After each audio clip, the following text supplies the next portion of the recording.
परम पिता परमात्मा पूर्ण ब्रह्म सर्व सृष्टि रचनहार कबीर परमेश्वर जी की असीम रजा से आप परमेश्वर की प्यारी आत्माएं सत्संग सुनने के लिए सतलोक आश्रम बरवाला जिला हिसार हरियाणा के अंदर उपस्थित हुए। और सौभाग्य उन पुण्यात्माओं का जिनको किसी भी माध्यम से परमात्मा का ये यथार्थ ज्ञान सुनने को प्राप्त होता है, किसी डीवीडी सीडी के माध्यम से, किसी पुस्तक के माध्यम से। तो पुण्यात्माओं, जब तक हम सत्संग नहीं सुनते तब तक हमें ये पता ही नहीं होता कि हम जो कर रहे हैं इसका उद्देश्य क्या है।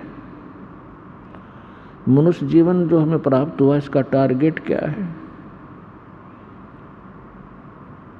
सत्संग प्राप्ति से पहले हम अपने जो भी दिनचर्या को पूर्वजों से देखते हुए कर रहे थे उसी को अंतिम मान रखा था।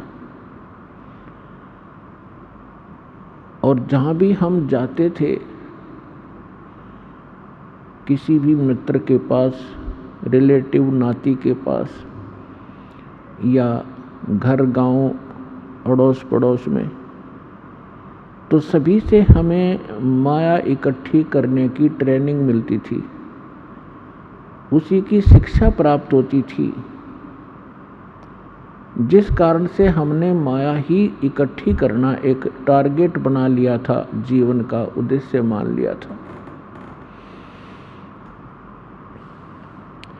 जीवन के मूल उद्देश्य से हम वंचित थे। आत्मा के अंदर एक विशेष कसक उसी दिन से बनी हुई है जिस दिन से ये भगवान से बिछुड़ी थी, सतलोक से। तब तो हम गलती कराए अपनी बालक बुद्धि के कारण, अनजानपने में, क्योंकि वहाँ हमें सुख गना था, कोई दुख नहीं था। वहाँ दुख नाम की वस्तु नहीं थी। और यहाँ भी एक विशेष हमारे अंदर एक अवगुण है कि जब हम सुखी होते हैं परमात्मा से कोसों दूर होते हैं, और जब हम दुखी होते हैं तो परमात्मा को याद करते हैं।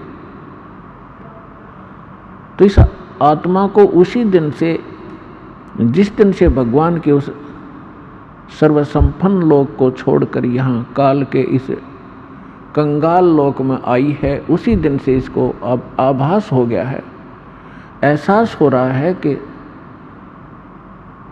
कोई और सुख सथल है और कोई ऐसी शक्ति है जो हमें यहाँ भी सुख दे सकती है।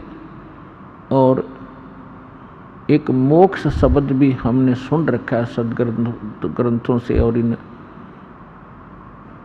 काल के भेजे हुए दूत संतों से, और मोक्ष भी वो दे सकता है। तो जो हम अपने मनुष्य जीवन का उद्देश्य लेकर जी रहे थे सत्संग सुनने से पहले, उसके साथ साथ आत्मा भी अपना काम अवश्य कर रही थी, वो रुक नहीं रही थी। कोई ना कोई भक्ति साधना वो कर रही थी परमात्मा के लिए। चाहे कोई परंपरागत कोई व्रत रख रहा था, देखा देखी, कोई भगवान शिव को पूज रहा था, तो कोई भगवान विष्णु को, कोई भगवान राम और श्री कृष्ण को, या कोई देवी देवताओं मंदिर मूर्ति अवश्य पूजा कर रहा था।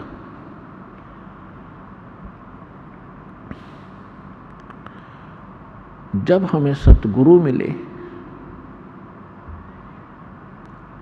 तब ये ज्ञान हुआ कि मनुष्य जीवन किस लिए प्राप्त हुआ था। तो परमात्मा ये यथार्थ ज्ञान जो सत्संग कहते हैं, ये परमात्मा ही आकर बताता है। और परमात्मा के द्वारा दिए गए ज्ञान को सभी सदग्रंथों में कहा है कि वो ज्ञान वास्तविक है।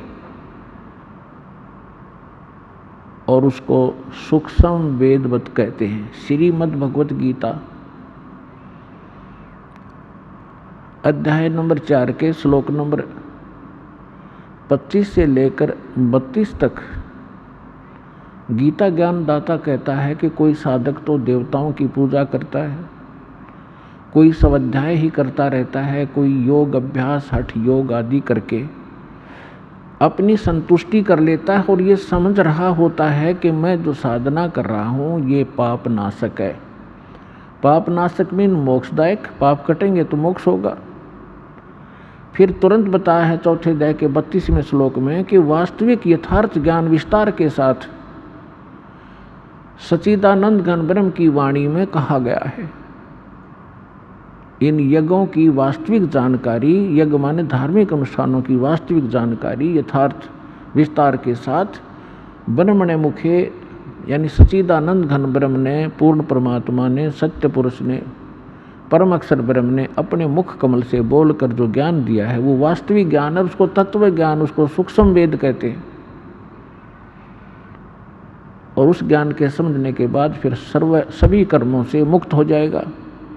चौथे अध्याय के 34वें श्लोक में कहा कि उस तत्व ज्ञान को जो भगवान आकर स्वयं बताता है, तत्वदर्शी संतों के पास जाकर समझ, वो तत्वदर्शी संत तुझे उस तत्व ज्ञान का उपदेश करेंगे। फिर जैसे वो बताएं ऐसे करना। यदि तुझे मोक्ष चाहिए और मेरे द्वारा बताए गए इस गीता ज्ञान के अंदर जो साधना मैं बताता हूँ, गीता अध्याय नंबर 8 के श्लोक नंबर 13 में अपना मंत्र बताता है, ओम इति एकाक्षरम ब्रह्म व्यवहारण माम अनुसमन यह परियाति तजन देहम स याति परमाम गति। मुझ ब्रह्म का एक ओम मंत्र है, नथिंग एल्स।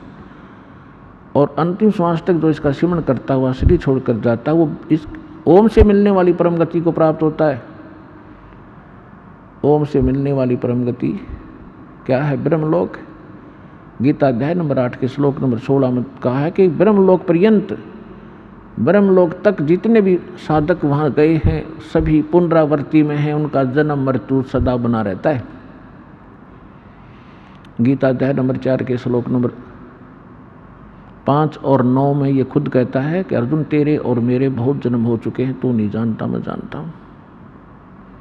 गीता अध्याय नंबर 2 के श्लोक नंबर 12 में, गीता अध्याय नंबर 10 के श्लोक नंबर 2 में भी स्वयं कहता है कि अर्जुन मेरी उत्पत्ति को ये देवता लोग नहीं जानते क्योंकि ये मेरे से उत्पन्न हुए हैं। और ऐसा नहीं है कि तू और मैं और ये सभी जो सैनिक हैं, जनता है, पहले ना जन्मे हों, और ऐसा नहीं कि आगे फिर जन्म ना होगा।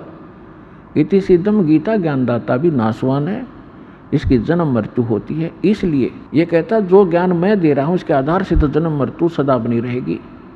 और यदि तू जन्म मृत्यु से पूर्ण मोक्ष चाहता है तो सच्चिदानंद घन ब्रह्म ने जो ज्ञान दिया है अपने मुख कमल से, वो तत्व ज्ञान सूक्ष्म वेद है।